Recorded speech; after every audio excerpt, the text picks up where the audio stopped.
Hey, benvenuto a tutti. Welcome everyone to my new YouTube channel, Epic Genealogy. My name is Mark, or if you're not from Long Island, Mark. I'm glad to be with you here. Glad you found the channel. No matter what you're looking to do, genealogy-wise, I think we got you covered. So if you're just new, or if you're starting and you're a little overwhelmed, or maybe you've hit a brick wall, leave it in a comment. Let me know in the comments, if you're just starting or where you are, what your area is, what geographic areas that you're focused on. My areas happen to be, well, the United States. I'm here in Arizona, Brooklyn in particular, back in New York there. Also, Maine, Thomaston, Maine, and Antigonish, Nova Scotia. Till I started doing family history, I never heard of Antigonish. And if you've heard of Antigonish, let me know in the comments. And also, my family, mia familia, from a little town in the province of Palermo, Sicilia, at Garini, Sicily. I think we got a little bit of information there. Regarding and one of the things we're gonna I'm not going to be just discussing genealogy. I mean, finding ancestors and doing the family history is great, and it is. I mean, it's like putting together this puzzle, and one thing leads to another, and there are things that I'm not going to get to in this particular video, but looking at certain documents like this. You start following threads, and the next thing you know, you got 1,000 names in your tree. So I was following somebody here. I guess I just mentioned it briefly. This is a 1906 Ellis Island document for my mio bisnonno, my great-grandfather, and he is here.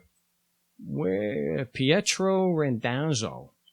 I know, I got one of the single most common Sicilian names out there, right? And he's Garini. He's going to Brooklyn. See, we get to Brooklyn over here.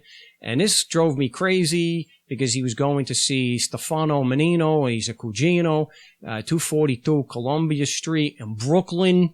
And yes, it's by the docks. So if you've got any jokes about Sicilians working at the docks, definitely leave them in the comments. I'd like to see that. Also, I've been able to not just get, and this is something I encourage, we're not just getting past family members and building the tree backwards, but actually getting in touch with living cugini and cousins. Maybe if you're like me, there's very little that you know about the family. And so when I do get these documents, when I get things like this, when I get a census record, see, that's Peter Randazzo. When I get something like that, and that's my grandfather, Salvador, mia nonno, it means a lot.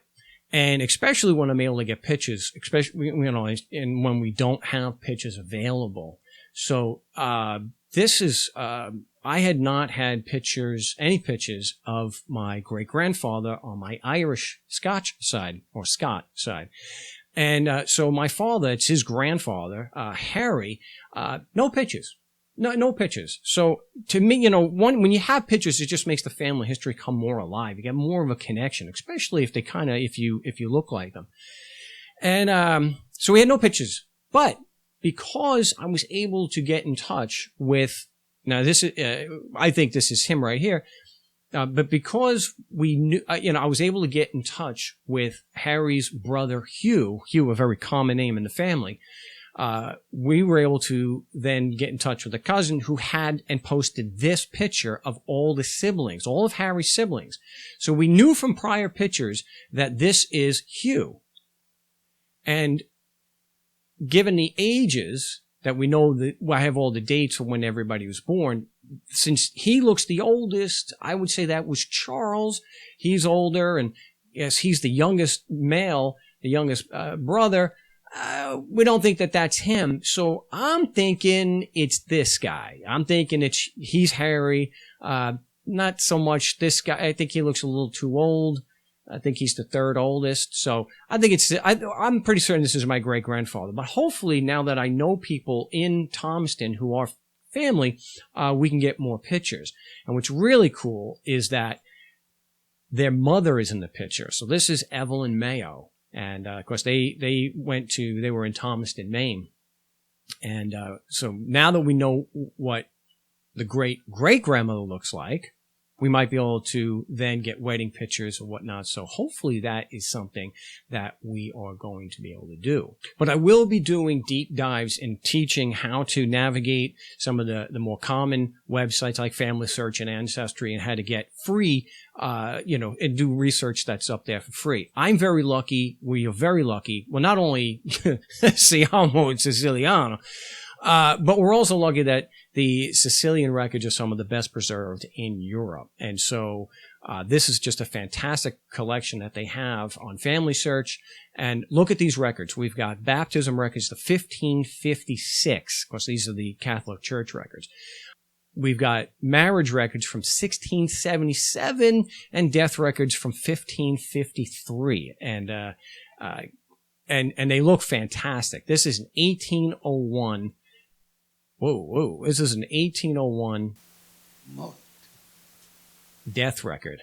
And so you can see that that's fantastic. But even though I will be following a lot of my family using it as a basis to teach, it applies across the board. So it doesn't matter. It doesn't necessarily matter that your family may not be from Sicilia. We're still able to use the same principles. And in addition to finding the records and building our family trees, another thing we need, I think is very important in being able to do that, is to learn the culture. Not only is it really interesting to learn about our ancestors, but it does help us connect to them and to be able to get records and know where to look, especially if you're dealing with families like mine, where there was multiple times that they immigrated. One, the Irish side and Scots, they initially came over to Antigonish in Nova Scotia, and then they went and moved to a couple of other places and settled in Thomaston, Maine.